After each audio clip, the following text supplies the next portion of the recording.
দেখেন ইমাম বুখারী রাহমাতুল্লাহি আলাইহি উনি এই আয়াতটা ফানকিহু মা তাবা লাকুম, এই আয়াতের ব্যাখ্যায় উনি বলেছেন যে যেহেতু পরবর্তীতে ছাড় আছে ভীতুদের জন্য, এই জন্য এই আয়াতটাকে ওয়াজিবের জন্য বলা যায় না যে আল্লাহ তাআলা ওয়াজিব করে দিয়েছে, কারণ আমর তো ওয়াজিবের জন্য হয় না।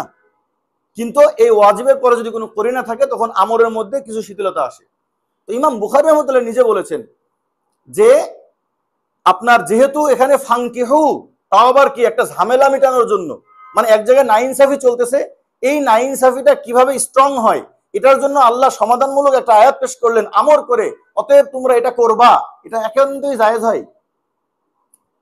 এবার আসেন, ফানকিহু আমর ওয়াজিবের জন্য, কিন্তু যেহেতু পরবর্তীতে যারা ভীতু, মানে ভীতু বলতে যাদের ইনসাফ করার ইচ্ছা নাই, যাদের হিম্মত নাই, যারা মনে করে যে আমি ইনসাফ করতে গেলে সমাজের লোক মানবে না, অতএব আমি আর ইনসাফ করব না, বুঝতে পারছেন এটা তো কোন ক্যাটাগরি মানুষ হতে পারে?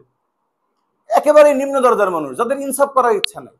ইন্নাল্লাহা ইয়ামুরুকুম বিল আদল, আল্লাহ তাআলা আদলকে, আমি আমার শায়েখের কাছে জীবনে যতবার বয়ান শুনেছি আমার মনে হয় তার 90% এই আয়াতের দিয়ে শুরু করছে, ইন্নাল্লাহা ইয়ামুরুকুম বিল আদল, আল্লাহ তাআলা তোমাদেরকে ইনসাফ করতে বলছে।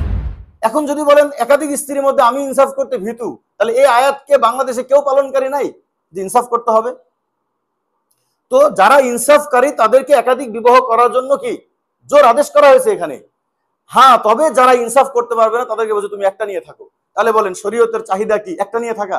তাহলে একটা নিয়ে যদি শরীয়তের চাহিদা হয়, তাহলে যেই সমস্যার সমাধানে একাধিক বিয়ে আসলো সেই সমস্যার সমাধান কিভাবে হবে? বুঝতে পারছেন বিষয়টা? সমস্যার সমাধান এটা। এখন বলা হয়েছে ভাই যাদের টাকা আছে, অনেকগুলো গরিব মানুষ খেতে পায় না, বুঝে আসছে, এই জন্য যাদের কাছে টাকা আছে তারা তোমরা জাকাত আদায় করো, কিন্তু যারা হারাম কামাই করবা তারা জাকাত দিবা না। ধরে নেন এটাই তো শরীয়তের বিধান না, যে অনেকগুলো গরিব না খেয়ে থাকে, তাদের গরিবতা মেটানোর জন্য কি করা হয়? জাকাতের আদেশ করা হয়েছে।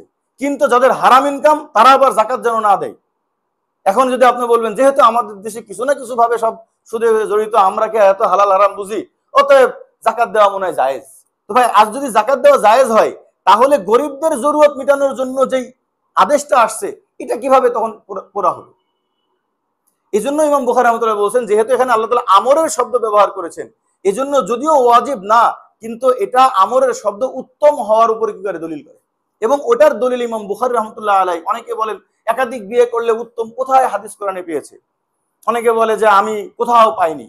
এই কথা আমি সবসময় বলি, সেটা কোনো ব্যক্তি বলুক, আমি নিজেই বলি যে আমি মুহিতুল ইলম না, আমি পৃথিবীর সমস্ত